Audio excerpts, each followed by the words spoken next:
Welcome back to another episode of Love It There. Kelsey and I basically have nothing new going on in our lives right now.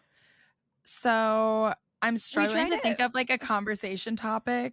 Yeah, because we tried to talk about something fun like before we get into like the meat of the topic, and we were like, "What's new with you? Nothing. What's new with you? Nothing." So I'm like sitting here trying to think about like how to make this entertaining.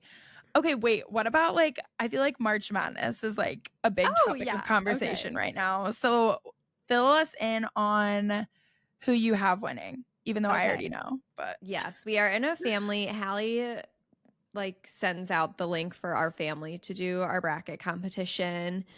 I don't even remember who won last year. Mom wins every year. Like, Mom usually wins. And this year she is vacationing in Florida, so she was too busy apparently to make her bracket. So Hallie picked all of her mom's picks for her, and that bracket is still winning somehow. It is actually in the 98th percentile of the entire world, actually. Yeah, you should have picked it for yourself. No, I know. The one I picked for myself is doing horribly. Yeah, you're doing really bad.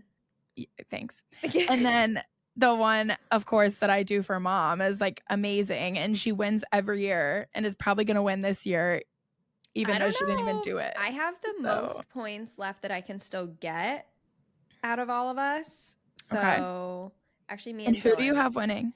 I have UNC winning, which they just beat Michigan State and they looked really good. So if anyone wins, I'd rather it be them. But this is for my like family bracket. We made brackets for work this year, and I have Purdue winning that bracket. So I know that just probably grinds your gears. But yeah, well, I saw Jackson had Purdue winning, and I was Dad. like, no, he doesn't. Yeah, he does. Yeah, really? Dad does. Yeah, Dad and Jackson do. Dad loves Purdue basketball, like I so hope much. Purdue wins. Truly, if I had to pick, they've never won. It's an Indiana team, Big Ten. Okay, and you have Tennessee winning? Yeah. All right, we'll see. I never choose a number one seed to win. That's because I like to be different. That's fair. But that's not serving you very well this year. No, my bracket's so bad. You chose a lot of upsets. You chose too many. Okay, well, Kelsey, tell us what you're going to talk about in today's episode. Okay, we are doing Charleston today, which I believe if you guys listened to last week's episode on Hallie's spring break adventures in Clearwater, which if you skipped over that episode because you're like, Clearwater, I'm not going to like go there. It's not like it's not like Madrid or Rome. Yeah, it's kind of a random place. Yeah, but listen to it for the entertainment. It's a lot of just Hallie's stories from spring break, and it was a fun episode. I enjoyed it thoroughly, just being along for the ride. So, and I enjoyed being able to relive the chaos of what my spring break was. So yeah, but I mentioned while Hallie was on spring break in Florida, I was in Charleston for a little trip. So we're going to talk about that today.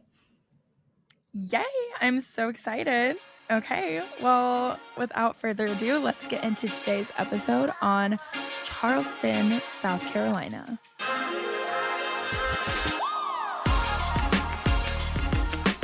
Okay, so while I'm going to be kind of steering this episode today, because a lot of the stuff we're talking about is experience that I had when I was just there recently in Charleston. Hallie has been to Charleston before, so she can pipe in when she has her thoughts. Did you know what I just thought about? When you said that I've been in Charleston before, for context, the only time I've been, I was like maybe 8 or like 9. It was your senior year of high school. Yeah. Right? Yeah. So, oh wait, no, just kidding. I was like definitely older. I was like 12. This is so embarrassing. There's this picture of me. Kelsey was like giving me a photo shoot on the streets of Charleston. No, I think Dad was. Was it Dad? That makes it even funnier. I don't even remember. Yeah. But there's some picture of me like posing so fiercely on like the brick cobblestone streets of Charleston, and I'm in like the jankiest outfit ever. I'm literally in like Saucony tennis shoes, quarter length tights, and with a sweatshirt tied around my waist, I like think a baddie. We posted this on the Instagram because for one of our Q&A episodes, it was like what's a city that you could see yourself living in the US or something. I think you mentioned Charleston. Oh my gosh. So I think this is maybe already on the Instagram. Wait, maybe that's why I thought about it. Wait, let me look. I need to make sure. If you guys haven't, I mean, I feel like every single episode somehow it comes up that Hallie was a little bit weird as a child, which we love that. We love that about her. I can bring up so many weird videos of Kelsey. So yeah, I know. That's what she gets being the younger sibling. I was definitely very strange. Oh, yes, it's this. Oh, yeah, that's great. That is too good. Okay, but no, that I was going to ask you, so you've been to Charleston before. So what are I know it was a long time ago and it was just for a short time. It was when we were taking our cruise. We took a cruise that ported out of Charleston, which if you go to Charleston, you probably are going to see a huge cruise ship at some point. There's cruises in and out of there all the time. But Hallie, what are your thoughts and memories? What do you think of when you think of Charleston? Okay, well, I think of all the streets are cobblestone, right? Or at least the main ones. That's what I picture. And the old town. Yeah, and the old town. And then there's also, I remember the horses and the carriage rides that everybody would be on. And I thought that was so cute. It just felt like you were kind of transported back in time a little bit. And then the houses were also colorful and just very charming. That's what I remember about it. That's what I was going to say. I feel like it is Southern charm encapsulated into a city. Yeah, exactly. So, okay, I wanted to ask you, Hallie, what if you had to guess? This is also something that our Uber driver told us. What the number one driver of South Carolina's or Charleston specifically's economy is, if you had to guess. Oh gosh, you're really putting me on the spot here. Yeah, I don't even know. I do not know what they're really known for. Maybe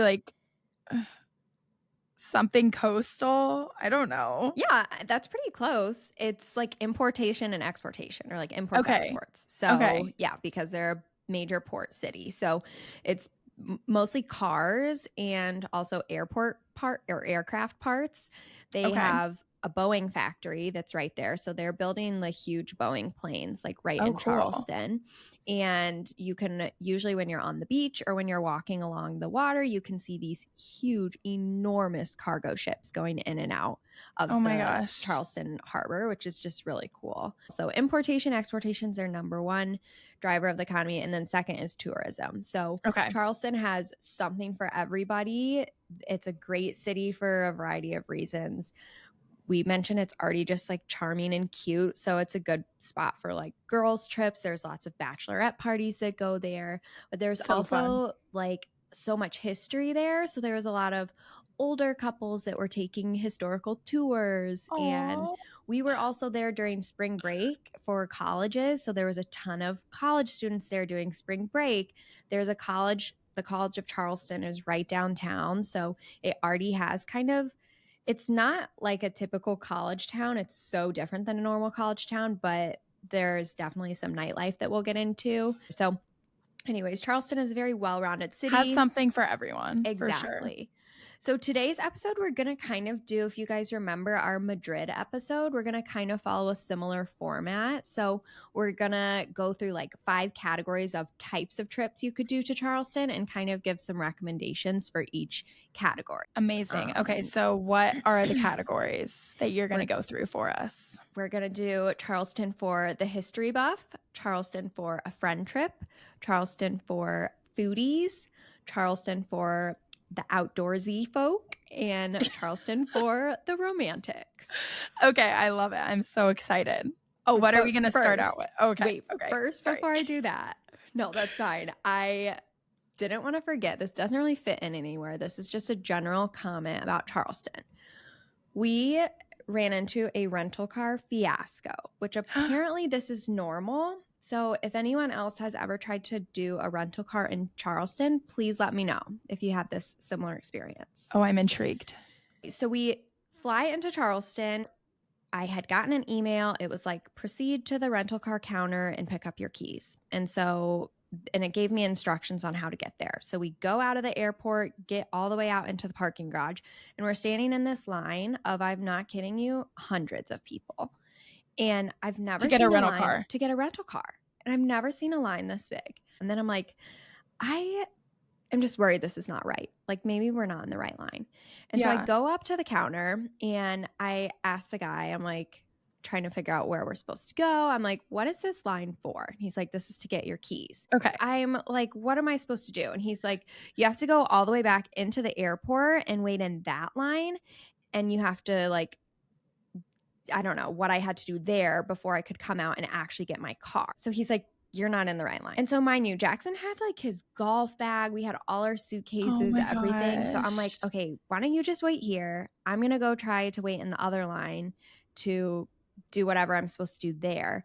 Well, okay, I'm dumb. And I put the rental car in his name because I'm like, he's going to be the one driving to golf. So I'm like, he should just be the one that's driving the whole time. So I put the rental car in his name. So he needed to be there in the, so I'm waiting in this other line, which also has like 20 people and it's not moving. Anyways, long story short, we decided to just cancel the rental car. So we get in our Uber and we're driving on our way to the hotel. And then I see that the rental car cancellation is like, it's free to cancel. Like they don't charge you, but you're not going to get refunded. Oh no. And it was almost $400 for this rental car. Oh my gosh. So then I'm calling. I booked this, okay, travel hacking tip. I booked this rental car through Capital One Travel because I have the Capital One Travel credit card and you get 10x points on rental cars. So, oh, nice. So I called the Capital One Travel agent, which you just get when you book through Capital One Travel. And I'm like, hey, look, I need to cancel this rental car. And he's like, why do you need to cancel it? I'm like, and I was like I didn't want to just be like, we just gave up on it. So I'm like, we just aren't going to make it like to pick up the car.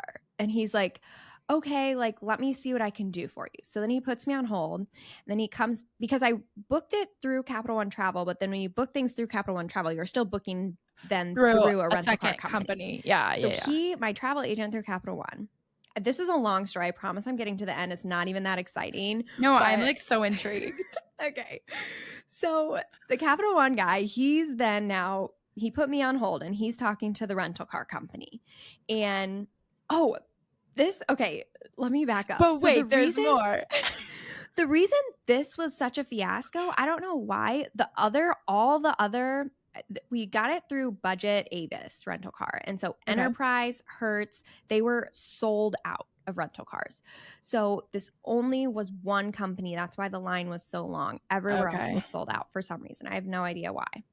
Okay. So the Capital One agent, he's talking to the budget people and he comes back on to me and he's like, so they're asking a little bit more information, like why you couldn't get to your rental car. He's like, I'm on your side here. So like, what can I tell them? Can I just say you had some like travel difficulties and things got postponed and you're not able to get your rental car because of that? I'm like, yeah, perfect. He's like, nice. Okay, great. Let me see what I can do. So anyways, he ends up canceling it, full refund for free. It was amazing. He was so helpful. And Capital One. Yes. The moral of the story is I talk about these travel credit cards all the time, but it's perks like these because if I myself was like on the phone with the rental car company, they would have been like, sorry, no. Like, right, because they can like push you around. Exactly. Like, yeah. But this agent was like fighting for me because it was like booked through Capital One. So he wants me to be happy with my experience booking through Capital One. So he's going to be fighting with the people. And so I didn't even have to do any of that. Oh, nice. Worked out so well. So moral of the story, Charleston rental car, I guess, is just crazy always. So maybe just Uber. Well, that's what I was going to ask. Like, did somebody tell you that that's like commonly an issue in Charleston or like what? When we were there waiting in line originally, someone else had said to us like, this is how it always is. But so maybe don't rent a car in Charleston. Yes. But if you Sounds do, like it's kind of hectic. Book it through Capital One Travel with your travel credit card and don't be afraid to ask them to fight for you. It might be a good idea if you don't have that credit card, look into the credit cards that you do have and see if there's like any ways that you can book through them. A lot of the travel credit cards have like rental car insurance or trip cancellation insurance and things like Yeah. that. And so don't be afraid to like utilize those perks. Those aren't going to be advertised a lot because they don't want to have to do that for you. Do your research. Just know your rights. Know your rights. So yeah, for sure. Okay. But anyways, now we can get into the first category of our types of people going to Charleston. So Hallie, which do you want to hear about first? Let's start out with Foodies because I'm hungry, actually. Okay. So I'm curious what the good food spots are in Charleston. All right, Charleston for the foodies. We got so many recommendations from friends and people that have been to Charleston. So I'm just going to run through a few, but we will post probably similar to we did for Madrid on our Instagram, like a carousel post of just all the recs so that you have those to go Amazing. back to. Charleston is known for, of course, their seafood being right on the water, known for barbecue, and just in general, like Southern comfort food. Think like shrimp and grits, biscuits, things like that. So no shortage of good food. We started the first night we went, we wanted to get some good Southern barbecue. So we had looked online, looked for recommendations, and so we saw this Lewis barbecue place. We go there. It was delicious. Well, then we found out later from a different Uber driver that Lewis barbecue is actually technically Texas barbecue, and we didn't get the classic South Carolina barbecue. Okay. So if you want to get good South Carolina barbecue, go to Rodney Scott. That is what was recommended to us. I heard good things about both. Differentiates South Carolina barbecue from Texas barbecue?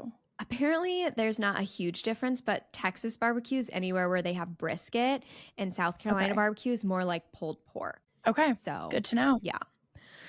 And then let's see. Otherwise, obviously, the seafood is super good. We went to a place I'm actually going to talk about in a different section called Sullivan's Fish Camp, and we got some really good seafood there. There's lots of sushi restaurants. So we went to this place called Oku for sushi. Leon's is a really good place for fried chicken and oysters. I was recommended to that by several people. We didn't go there. Miller's All Day is a good breakfast spot, brunch spot. They have great mimosas and espresso martinis. Yum. Island Cabana Bar is on the water downtown. So for good views, good vibes, that's a good spot. The Ordinary is another good like classic seafood spot, as is 167 Raw Oyster Bar. So so oysters must be pretty big down there. Yes, oysters are great. Do you like oysters, Hallie? Have you ever had them? I've had them before. I feel like I wouldn't go like out of my way to order them, but there's something like fun and unique about them. It's just like a little treat. So yeah, I wouldn't order them myself, but if someone else orders them, I'll eat them. So it feels like celebratory. Or it's like when you're on the coast, like just something different and fun. Yeah. But we have a lot of other options or recommendations for food places. Like I said, we'll list it either in the description or on Instagram somewhere or on our website. So check back in for that. But you will not be disappointed with the food in Charleston. Okay. Does that conclude the foodie category? Yes, that's the foodie category. We'll talk more about like drinks, nightlife spots in another category. Okay, perfect. Well, let's get into that then since you brought it up. Okay, so then now we'll move into like Charleston for the friend trip. So thinking like bachelorette parties or like college groups going or something like that. So I mentioned at the beginning, College of Charleston is like right downtown Charleston. And I was going for a run our first day when we were there, and I accidentally like found myself running right through campus, and there was just college students milling about, and I was like, it's one block off of King Street, which is like the main street downtown. That's where every single thing is. If you go to Charleston, you will be on King Street, and it's just like that's their like main college street where they like go out and go to restaurants. But that's also like the main downtown street of Charleston. So like during the day it's so classy, and you see all these women in their colorful dresses and like men being all dapper and southern, and then at night it's like that's where people are going out. So that's I don't know, so it was funny. just so weird to me. I was like, wow, I can't imagine going to school here. It's just I don't know, it's so different than like classic like Big Ten Midwest. Yeah, exactly. But if you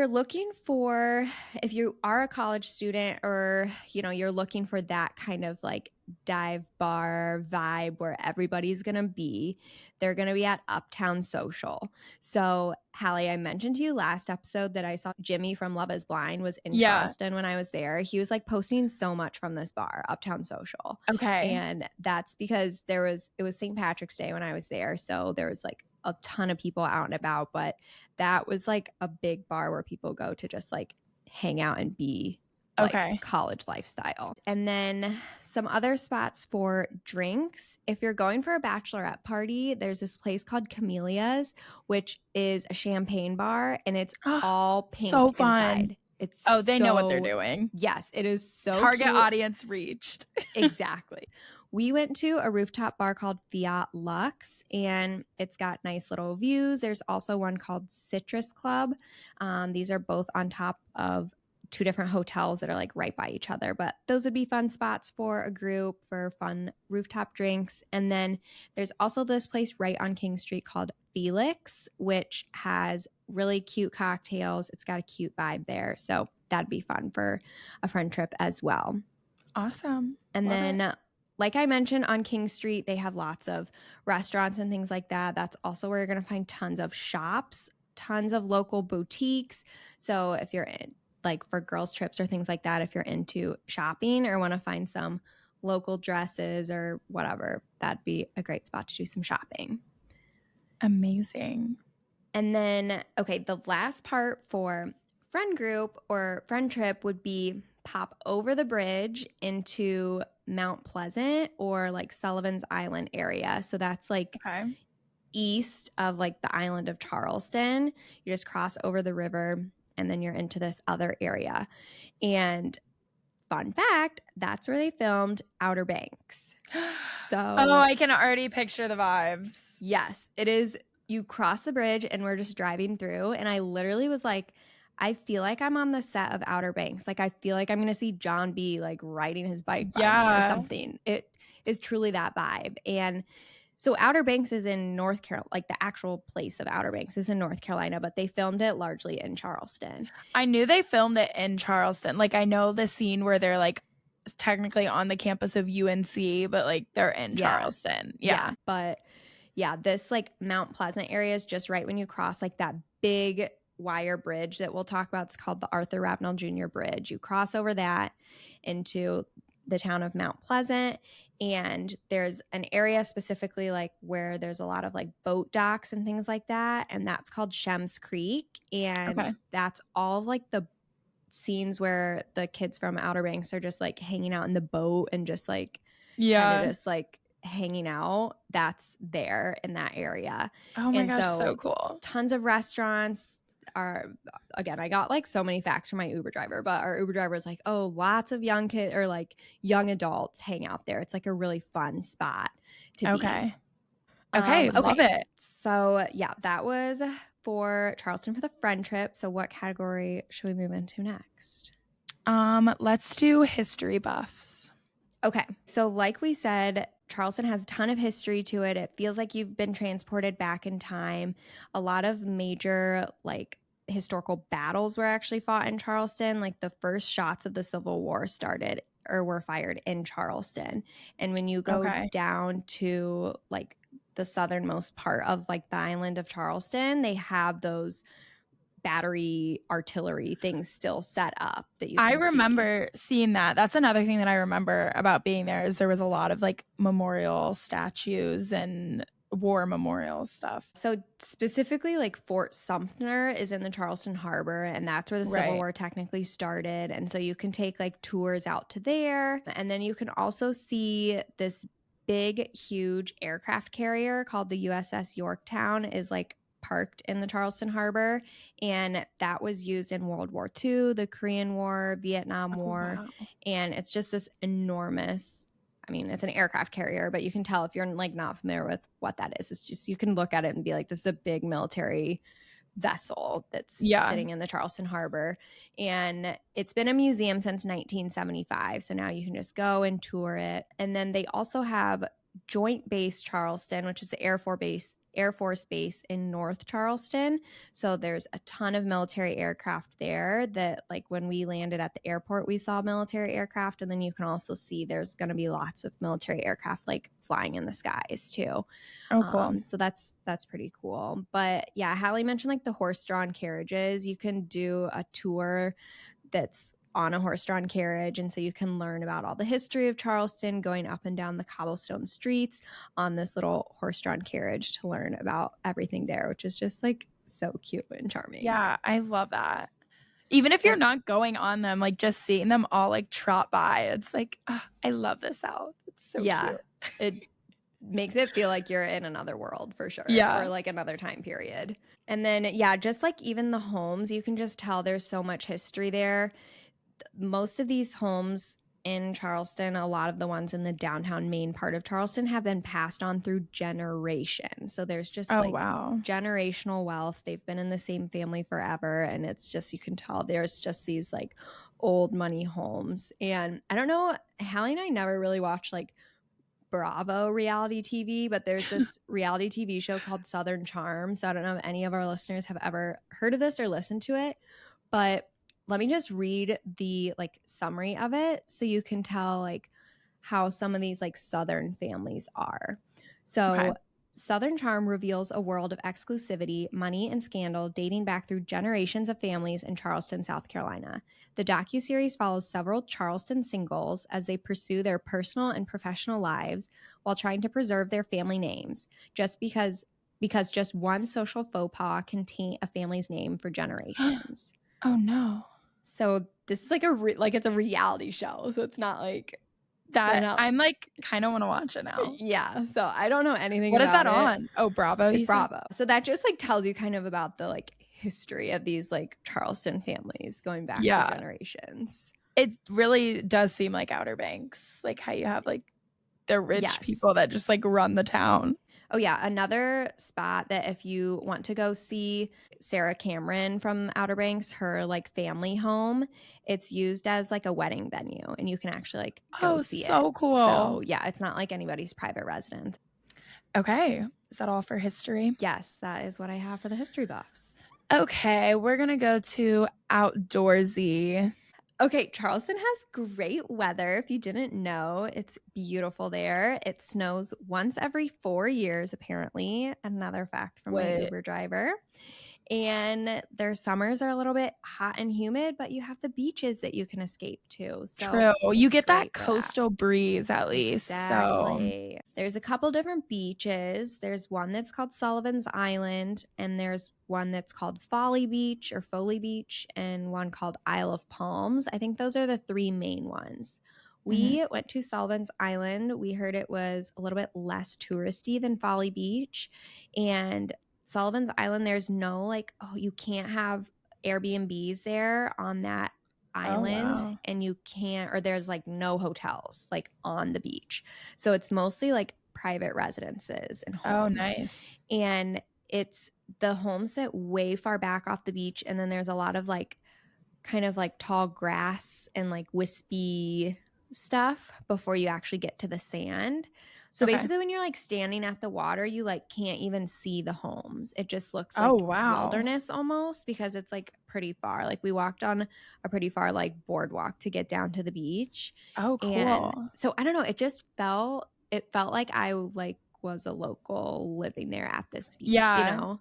I don't know. Yeah, that's just so different than any beach experience I've ever had. Yeah. Because like there's always so many people around. So I can't even imagine like being out there all alone with like no homes around you. Like that's so weird. It's not like that far away from the homes, but it's different than like what Myrtle you Beach picture or something like that, where it's like resort after resort. The sand was super soft. The beach went on forever. There's tons of jellyfish that were like washed up onto the shore that were just like huge. You could see, I don't know, it was cool. And then obviously I mentioned like you could watch the cruise ships and the cargo ships go by, and it was so relaxing. It was a beautiful day. So something that I've seen, because I had friends that did go there for spring break, and they were all posting pictures of like riding bikes on the beach because the sand like looked like it was really like compact and hard. It wasn't like fluffy sand that's like hard to move through.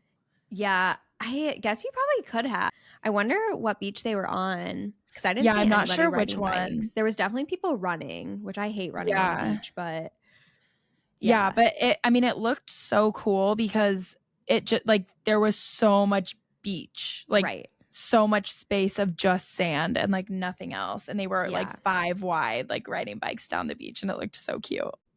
The one thing I'll say about Charleston beaches or beaches like in this part of the country, I guess, is you're not going to get great sunsets, but the sunrises are so beautiful. So the sunrise will come up on that side of because you're on the Atlantic Ocean side, and the sunrises are gorgeous. So it's worth it if you're up for an early morning to see a good sunrise because you're not going to get the beautiful sunset.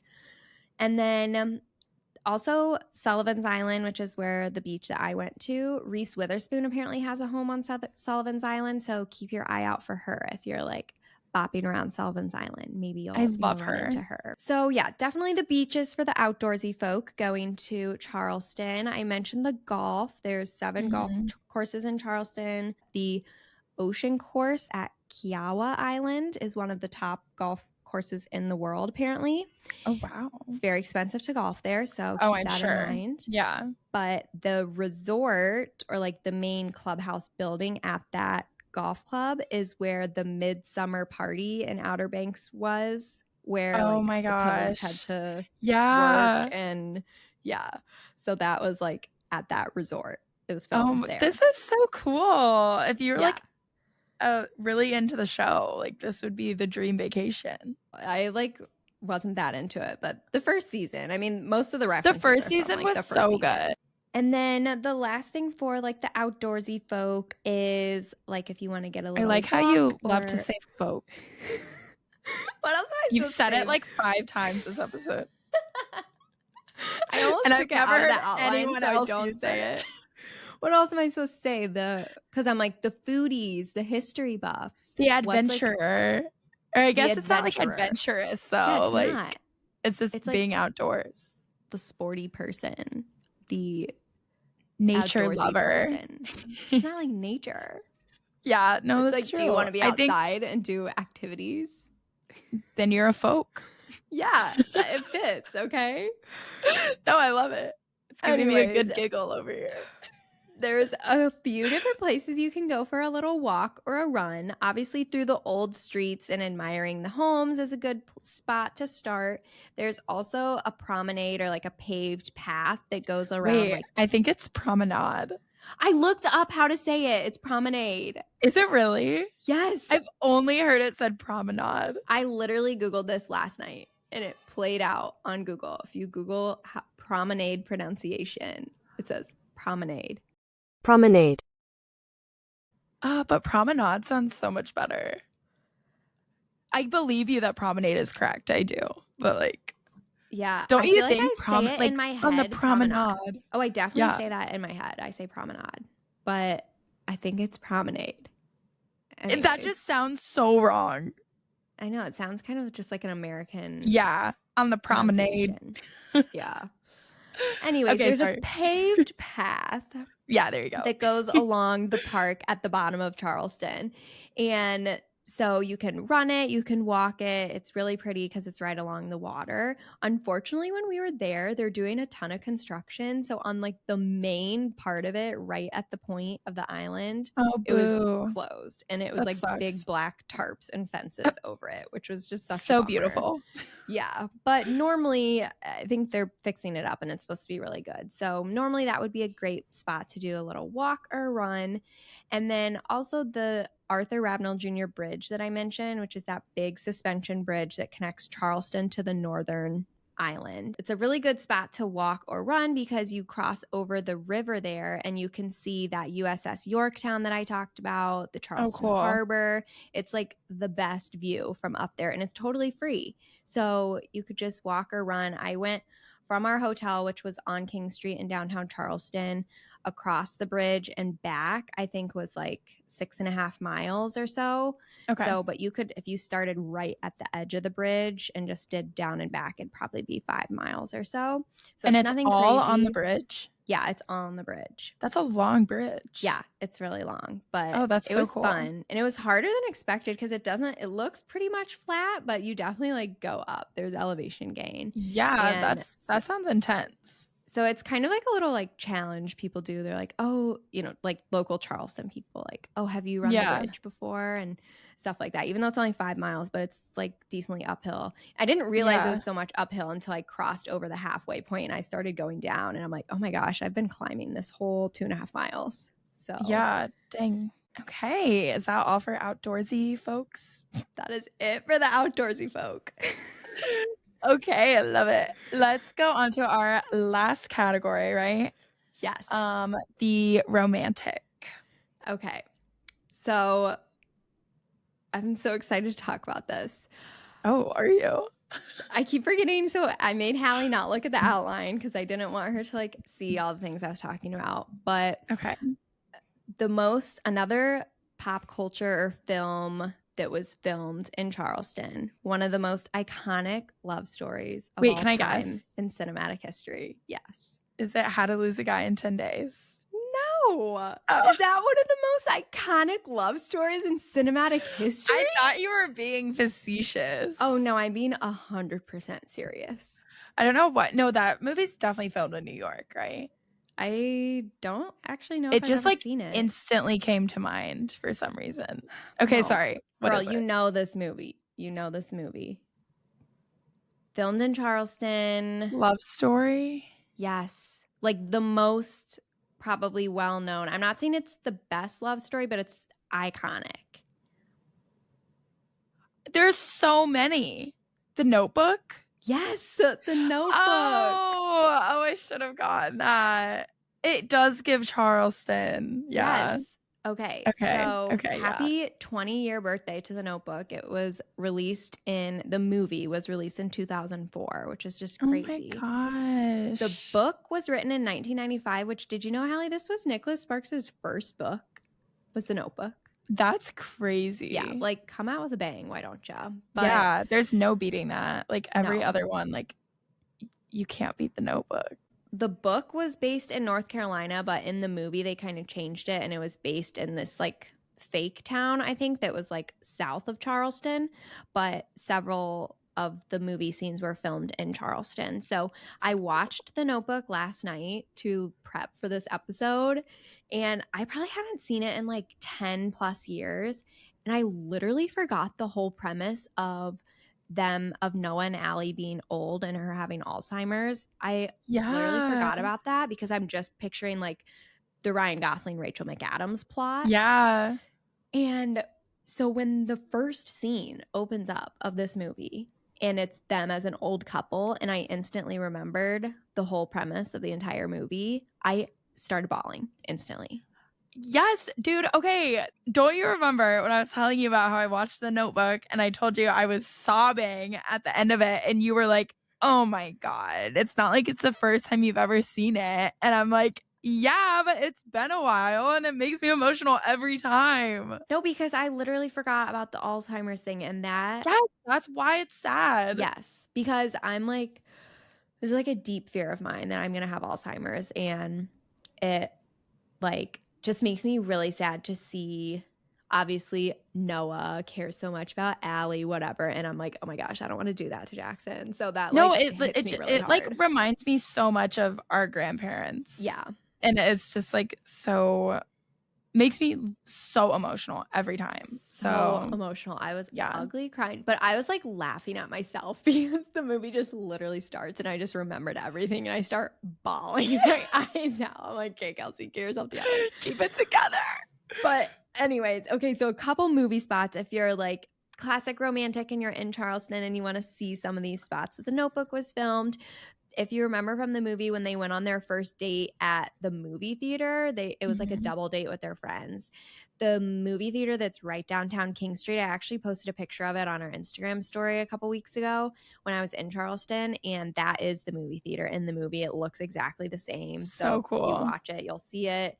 And that's another thing. It's like old time. I mean, the movie was set in the 1940s, and this movie theater looks exactly the same now as it did like how they did it in the movie. So it's just really cool. And then Also, the iconic scene, when Noah and Allie are out on the boat and it's, I wrote you every day for a year and it's pouring rain. Yep. That location is called Cypress Gardens, and you can go there and it's only $10 and you can get a little rowboat yourself and take a little boat ride. So what a dream date. So cute. So dreamy. So cute. You'll be lucky if it pours rain and you can have a main character moment. Yeah. So cute. Cypress Gardens. And then the last thing I wanted to mention of like a notebook spot, Noah's house that he like built all up for Allie. I want a white house with a wraparound porch and blue shutters. Yep.